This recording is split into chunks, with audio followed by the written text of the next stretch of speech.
नमस्कार, capital TV Uttar Pradesh का खास शो किस्सा यूपी का देख रहे हैं आप। मैं हूं राधिका राज। यूपी की सियासत एक बार फिर समाजवादी पार्टी के खिलाफ उबाल मार रही है। एक तरफ जहां अखिलेश यादव ने लोकसभा में जारी मनरेगा बिल के बदले नाम पर बवाल मचाया, योजना से महात्मा गांधी का नाम हटाए जाने पर नाराजगी जताई और कहा कि ये सरकार बस नाम ही बदलना जानती है।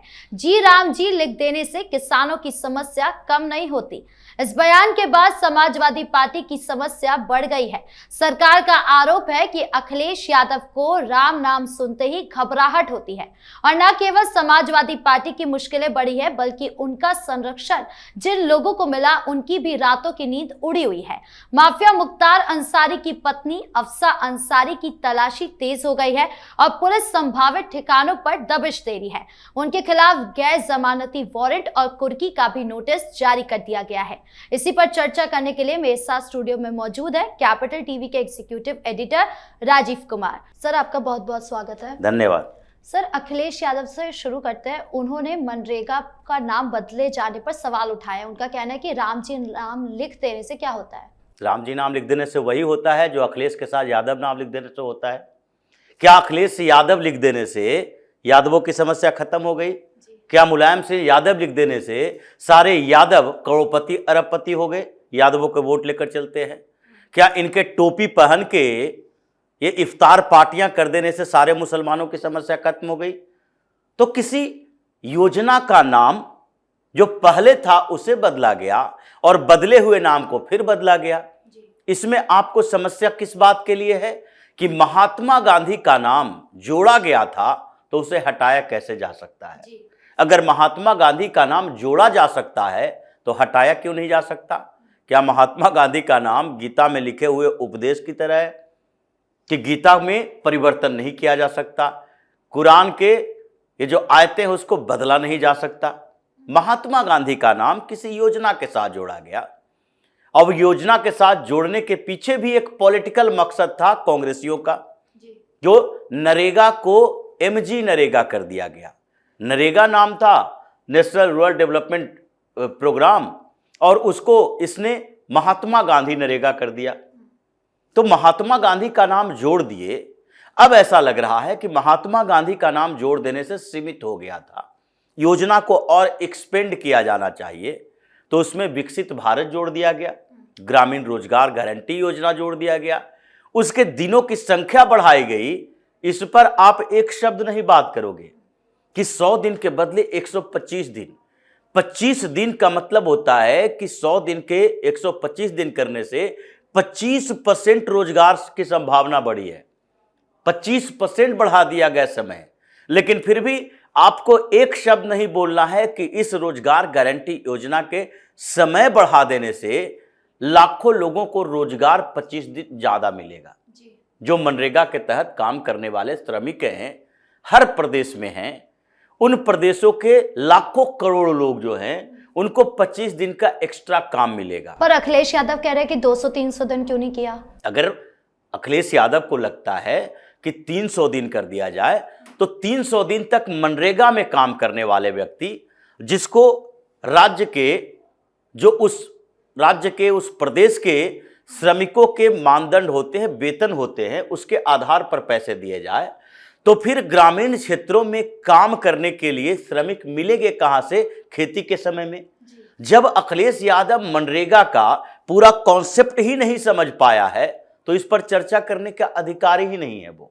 ऐसे तो सरकार पूरे साल काम कर देने की बात करती है। ये जितने नेशनल हाईवे प्रोजेक्ट बन रहे हैं उसमें क्या श्रमिकों की जरूरत नहीं होती है? जितने नहरों की खुदाई हो रही है उसमें क्या प्रोजेक्ट में श्रमिकों की जरूरत नहीं होती है? ये हजारों की संख्या में फैक्ट्रियां रोज बन रही है। जब से इन्वेस्टमेंट का फ्लो बढ़ा है तो उसमें क्या श्रमिकों की जरूरत नहीं होती है? सरकार तो हर तरीके से रोजगार देने की कोशिश कर रही है, लेकिन ग्रामीण क्षेत्रों में ये कहा गया कि कृषि कार्य से जुड़े हुए जो लोग हैं उसे अर्ध बेरोजगार कहा जाता है। अर्ध बेरोजगार इसलिए कहा जाता है क्योंकि जब जब खेती का समय होता है, धान की फसल की बुआई होगी, 10 दिन 15 दिन तक काम ज्यादा रहेगा। जब फसल की बुआई हो जाएगी तो उस समय कुछ रिलैक्सेशन पीरियड होता है, यानी कि उस समय सिर्फ उसे खाद देना होता है, पानी सिंचित करना होता है, और उस समय रिलैक्सेशन पीरियड के बाद फिर कटाई के समय काम होता है।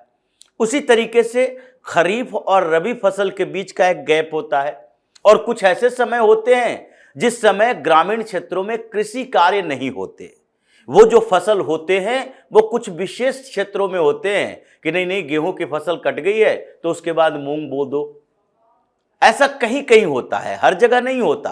तो वो जो 150 दिन के आसपास का समय था, उसके आधार पर यह तय किया गया था कि 3 महीने से ज्यादा का समय, यानी 3 महीने से ज्यादा 100 दिन का समय निर्धारित होगा, जिसमें यह माना जा सकता है कि उस समय अगर खेती का काम नहीं चल रहा तो इन लोगों को रोजगार दिया जाएगा सरकारी योजना से, और उस रोजगार गारंटी योजना के तहत इंफ्रास्ट्रक्चर का विकास होगा। यानी कि कुछ कच्चे काम होंगे, कुछ पक्के काम होंगे, गली नली सड़क का निर्माण भी हो सकता है, और कच्चे काम में अगर कोई नहर है तो उसकी खुदाई हो सकती है, किसी क्षेत्र में कुछ तालाब बनाए जा सकते हैं। तो ऐसे इस योजना का संकल्प लिया गया था। यूपीए की सरकार, ये भी तो पार्टनर थे, इनको पता नहीं था। इनकी पार्टी भी यूपीए की सरकार में साथ देने वाली पार्टी थी, तो इन्होंने क्यों नहीं कहा कि नरेगा जब आ रहा है या फिर उसका नाम बदलकर मनरेगा कर दिया गया तो उसमें 250 दिनों की होनी चाहिए वर्किंग आवर,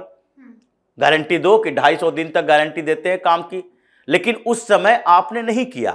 आपकी सरकार जब राज्य में थी, आपने एक भी रोजगार गारंटी योजना ऐसी नहीं चलाई जिससे वहां के उत्तर प्रदेश के लोगों को ही रोजगार की सुविधाएं मिल सके। मनरेगा के लिए जो स्टेट गवर्नमेंट का 40% का कंट्रीब्यूशन है, जिसमें एडमिनिस्ट्रेटिव फीस होते हैं, जिसमें कंस्ट्रक्शन के फीस होते हैं, कुछ और जो मटेरियल संबंधित सहयोग राज्य सरकार देती है, 40 और 60 का रेशियो है। वो 40% भी आप नहीं दे पाते थे केंद्र का, कर्ज बढ़ाते जा रहे थे, और आज अब जब 100 से 125 हो गया तो आपको बुराई करने के लिए क्या चाहिए कि 250 हो जाना चाहिए। ये रेखा ऐसी है जिसका कोई लिमिटेशन नहीं होता, जितना भी किसी को दे दो, और वो अगर असंतुष्ट रहना चाहता है तो कभी किसी चीज से संतुष्ट हो ही नहीं सकता। वही राक्षसी प्रवृत्ति अखिलेश यादव जैसे लोगों की है कि जितना भी देते जाओ वो आगे महत्वाकांक्षी बनता जाएगा। इनको बुराई करनी है तो कभी संतुष्ट नहीं हो सकते। लेकिन नाम को लेकर इन्हें जो समस्या हो रही है, जी राम जी क्यों डाल दिया गया जी। अब आपको समस्या जी राम जी से है, तो इस देश में नामकरण जब होगा, जब आप महात्मा गांधी की बात करते हो, तो महात्मा गांधी का सम्मान आपके लिए जो है, जिस महात्मा गांधी ने अपने मरते मरते समय तक भी हे राम कहा, उस हे राम यानी महात्मा गांधी के आदर्श महापुरुष, ये मर्यादा पुरुष भगवान श्री रामचंद्र, जिनके दिन रात वो भजन ही गाया करते थे, उस महापुरुष के, उस देवता के सम्मान में, ईश्वर के सम्मान में आप महात्मा गांधी से उनका कंपैरिजन कर रहे हो। अगर महात्मा गांधी के नाम को रिप्लेस करके किसी ऐसे व्यक्ति का नाम जो भारतीय जनता पार्टी से संबंधित हो, दीनदयाल उपाध्याय ग्रामीण रोजगार गारंटी योजना कर दिया जाता, तो कहा जाता कि भारतीय जनता पार्टी के नेताओं के नाम से किया गया। अटल बिहारी वाजपेयी, लाल कृष्ण आडवाणी, जिस तरीके से कांग्रेसियों ने किया, हर जगह पर ये गांधी सरनेम महात्मा गांधी के बच्चों के लिए था, ये नेहरू गांधी परिवार ने चुराया, और उसके बाद पूरे देश में जितनी योजना आएगी, एयरपोर्ट आएंगे, जू आएंगे, जैसे कि संजय गांधी जैविक उद्यान, जैसे लगता है कि संजय गांधी कितने बड़े पशु प्रेमी थे। ये जितने एयरपोर्ट, कभी इंदिरा गांधी एयरपोर्ट, जवाहरलाल नेहरू एयरपोर्ट, जितने अस्पताल, कॉलेजेज, इन सब का नाम इंदिरा गांधी, राजीव गांधी, जवाहरलाल नेहरू के नाम पर। एजुकेशन में जवाहर नवोदय विद्यालय रख दिया गया। रोजगार गारंटी योजना स्कीम्स में ये जो अभी प्रधानमंत्री आवास योजना है, उसका नाम पहले इंदिरा आवास योजना था, इंदिरा गांधी के नाम से कर दिया गया। किसान विकास पत्र आ रहा था तो नहीं, किसान विकास पत्र पोस्ट ऑफिस में आएगा, उसके साथ साथ एक और ले आओ, इंदिरा विकास पत्र, इंदिरा का विकास करो।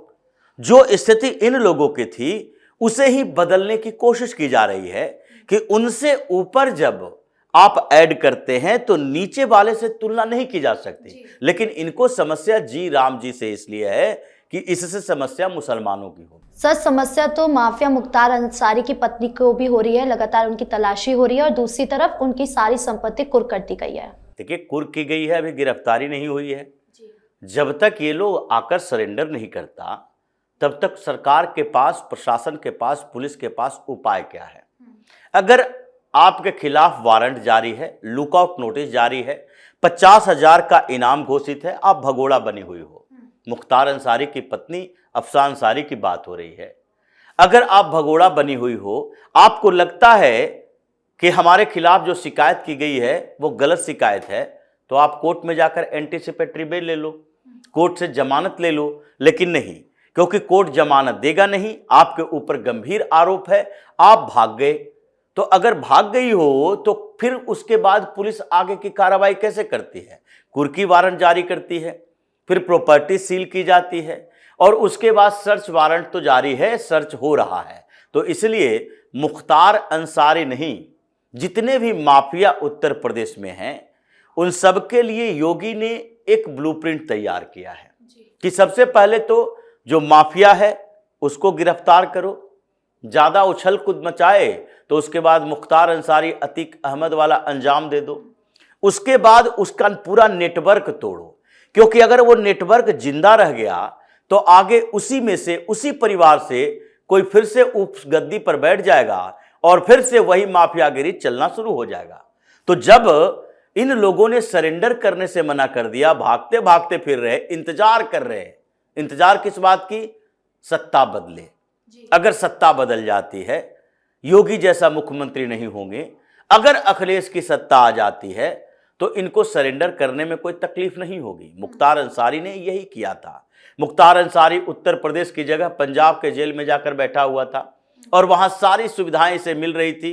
बाद में कांग्रेस के बाद ये भगवंत मान की सरकार आई, मतलब आम आदमी पार्टी की सरकार आई, तो कांग्रेस से राइवलरी की वजह से, मुझे जो प्रतिद्वंदिता थी उसकी वजह से जांच कराई गई, कई अधिकारी सस्पेंड हो गया कि मुख्तार अंसारी की बीबी यही अफसा अंसारी बिरयानी ले लेकर जाती थी।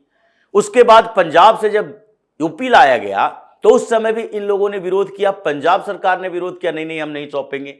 अब यहां आकर जेल में जितने ये टेलीफोन थे, मोबाइल फोन से ये जो नेटवर्क चलाता था उत्तर प्रदेश से पंजाब तक, वो सब बंद हो गया और वो खुद भी बंद हो गया, उसकी सांसें भी बंद हो गई। तो जो बचे खुचे हैं उसके नेटवर्क को पूरी तरह से खत्म नहीं करेगा तो उसी तरह से हो जाएगा जैसे कुकुरमुत्ते को अगर ऊपर से काट देते हो, जड़ें बची हुई रहती है, तो उसके बाद वो धीरे धीरे उगकर बाहर आ जाएगा। योगी सरकार, खासकर योगी का जो काम करने का तरीका है वो इसी लेवल पर है कि एक बार जिस माफिया के परिवार को, यानी कि उसके गैंग को खत्म करना है तो उसके पीछे पड़ जाओ, उसके बाद ये देखना कि इसमें से निर्दोष कौन है जिसे छोड़ा जा सकता है। वही स्थिति आज अंसारी परिवार की हुई है। धीरे धीरे इन लोगों ने जितनी प्रॉपर्टी जमा की है वो खत्म होगा, वो सीज होगा और उसके बाद ये जो बचा हुआ इसका सांसद समाजवादी पार्टी का अफजल अंसारी है, उसका भी नंबर आएगा और फिर उसकी सदस्यता भी खत्म होगी। जो तरीके योगी अपना रहे हैं उससे लगता तो यह है कि समाजवादी पार्टी ने जितने डिस्ट्रिक्ट लेवल पर माफिया तैयार किए थे उस नेटवर्क को खत्म करके ही ये पुलिस को आदेश देंगे कि अब कुछ समय के लिए रेस्ट कर लो। जी, इन तमाम मुद्दों पर जानकारी देने के लिए आपका बहुत बहुत धन्यवाद। धन्यवाद। तो कुल मिलाकर अखिलेश यादव का मनरेगा बिल के नाम बदलकर जी राम जी करने पर बवाल मचाना उनकी पुरानी तुष्टीकरण की सियासत का हिस्सा लगता है, जिससे समाजवादी पार्टी की मुश्किलें और बढ़ गई हैं। वहीं माफिया मुख्तार अंसारी की पत्नी अफसा अंसारी पर गैर जमानती वारंट और कुर्की के नोटिस के बाद पुलिस की तलाशी तेज होना ये दिखाता है कि यूपी में माफिया राज पर योगी सरकार का शिकंजा कसता जा रहा है। तो इस खास शो में इतना ही। कैसा लगा वीडियो कमेंट बॉक्स में जरूर बताएं। वीडियो को लाइक करें, शेयर करें और चैनल को सब्सक्राइब करना ना भूलें। धन्यवाद।